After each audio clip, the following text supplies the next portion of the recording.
Hello students and welcome to G3 e-learning classes, and our today's topic is story writing.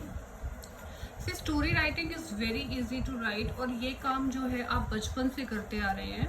Means ठीक है, आपने writing नहीं किया होगा स्टोरी कभी, लेकिन आप स्टोरी जो है बनाते आ रहे हैं अपने बचपन से. आप कहानियाँ बनाते हैं, इमेजिनरी स्टोरीज बनाते हैं, कभी अपने पेरेंट्स को, कभी अपने सिबलिंग्स को, कभी अपने फ्रेंड्स को सुनाते हैं. So story writing is very easy.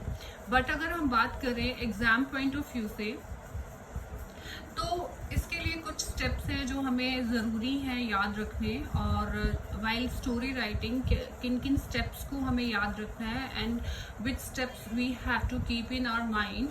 So these are here. So first of all I tell you that story writing comes in your exam of 10 marks, 1 mark of format, 4 mark of content and 5 marks for expression. ये भी मैं आपको explain करूंगी कि 1 marks में जो format है उसमें क्या होना चाहिए. सो 1 मार्क में आपका होना चाहिए टाइटल. मैं आप लोगों से यही बोलूँगी कि टाइटल जो है कभी भी आप स्टोरी के स्टार्टिंग में, means while starting the story, आप कभी भी जो टाइटल है वो स्टार्टिंग में ना लिखें. अपनी पूरी स्टोरी को फ्रेम करने के बाद, लिखने के बाद, और आप उसको कि आपने क्या स्टोरी फ्रेम किया है, ठीक है, उसके अकॉर्डिंगली जो है आप अपना टाइटल वहाँ पर लिखेंगे. एंड कंटेंट में भी बहुत सारी चीज़ें आती हैं जो कि मैं आगे आपको बताऊंगी.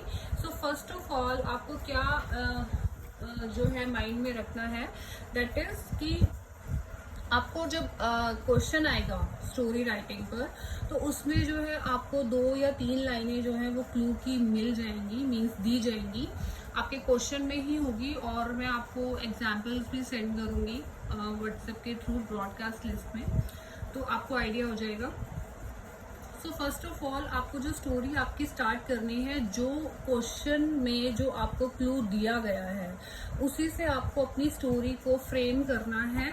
Start with the clue given in the question, ठीक है, कि जो आपको क्लू क्वेश्चन में दिया गया है उसी से आप अपनी स्टोरी को स्टार्ट करेंगे. And then next point what you have to keep in your mind, that is do not use supernatural characters. कि कभी भी कुछ बच्चे होते हैं उनको वो बहुत जो है ना सुपर नेचुरल कैरेक्टर्स को बहुत ज़्यादा यूज़ करते हैं कि ऐसा था, मीन्स स्काई से जो है एक घोस्ट आया, तो मतलब इस तरीके की चीज़ें जो है वो अपने स्टोरीज में डालते हैं. बट आपको वो नहीं डालना है, सुपर नेचुरल कैरेक्टर्स को नहीं डालना है. स्टोरी आपका नेचुरल होना चाहिए और ऐसा लगना चाहिए कि वो रियल लाइफ से रिलेटेड है, सुपर नेचुरल चीज़ें नहीं होनी चाहिए. Do not make it too long. Means यहाँ पर can you see on the screen कि 150 to 100 ये वर्ड लिमिट्स है, कि जो आपकी स्टोरी है वो इन वर्ड लिमिट्स के अंदर जो है वो ख़त्म हो जानी चाहिए. ये बहुत ज़्यादा लंबी स्टोरी नहीं होनी चाहिए. जब बहुत ज़्यादा लंबी स्टोरी हो जाती है तो चेकर को, एग्जामिनर को भी पढ़ने में मज़ा नहीं आता और वो ही और शी फील्स बोर, तो वो बोर फील करना शुरू कर देते हैं. तो वर्ड लिमिट जो है आपका 150 to 200 वर्ड्स का ही होना चाहिए. नेक्स्ट आता है आपका do not try to end it with moral. बहुत बच्चों को ये आदत होती है कि लास्ट में वो स्टोरी के लास्ट में क्या करते हैं, मोरल, कि the moral of the story is नहीं लिखना है, हमें स्टोरी में नहीं लिखना है. Is it clear to you कि जो लास्ट में बच्चे पूरा स्टोरी लिखने के बाद लिखते हैं कि मोरल ऑफ द स्टोरी, वो हमें नहीं लिखना है. अवॉइड क्या करना है, हमें अवॉइड करना है ग्रामेटिकली इनकरेक्ट सेंटेंसेस. सपोज आपको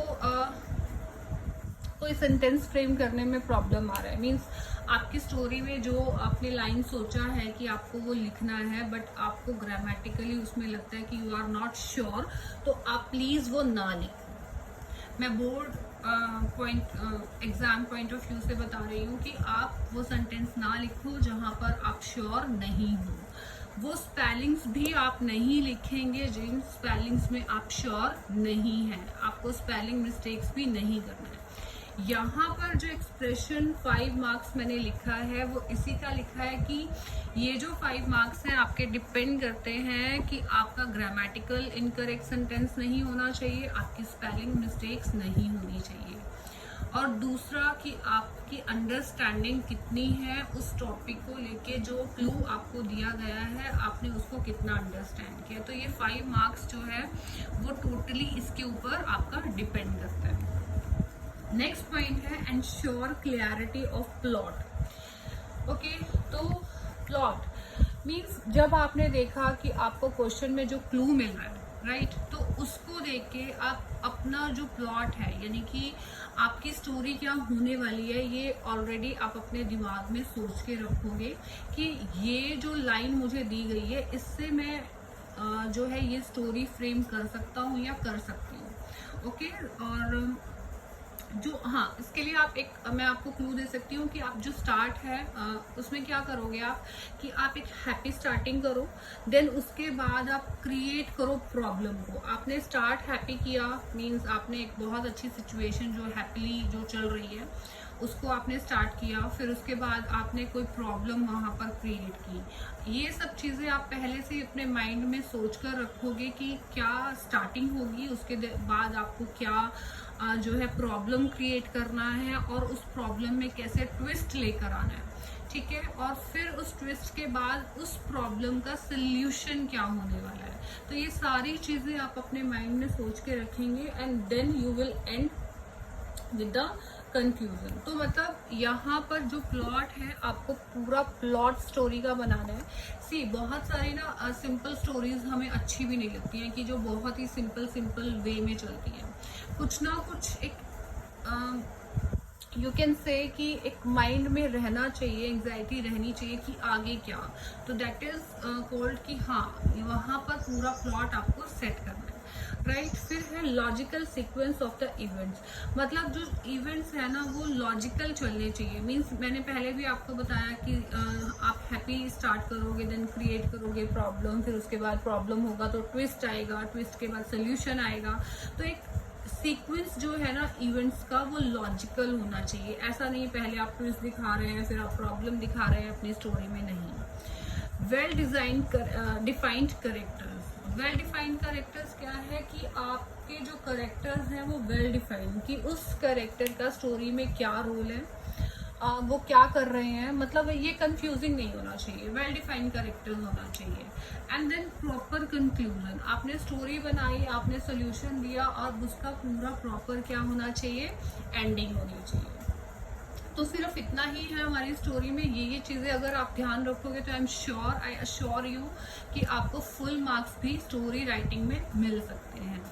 और फॉर दैट कि अगर आप चाहते हैं कि आप और अच्छी स्टोरीज लिखो, आइडियाज़ आपके माइंड में आना चाहिए। ऐसा नहीं है कि मैंने ये पॉइंट्स बता दिए और आप एग्ज़ाम देने बैठोगे और एग्ज़ाम में आपको सारी चीज़ें जो है वो माइंड में ऑटोमेटिकली आती रहेंगी, नहीं। You need practice. आप स्टोरीज पढ़ो, आप न्यूज़पेपर्स पढ़ो, आप अपनी वोकैब को अच्छा करो, तो only then that you will be able to write a good story. जब आपके पास वोकैब होगा, जब आपके पास एक्सपीरियंस होगा, आप स्टोरीज पढ़ेंगे तो आइडियाज़ अपने आप ऑटोमेटिकली आपके माइंड में आना स्टार्ट हो जाते हैं।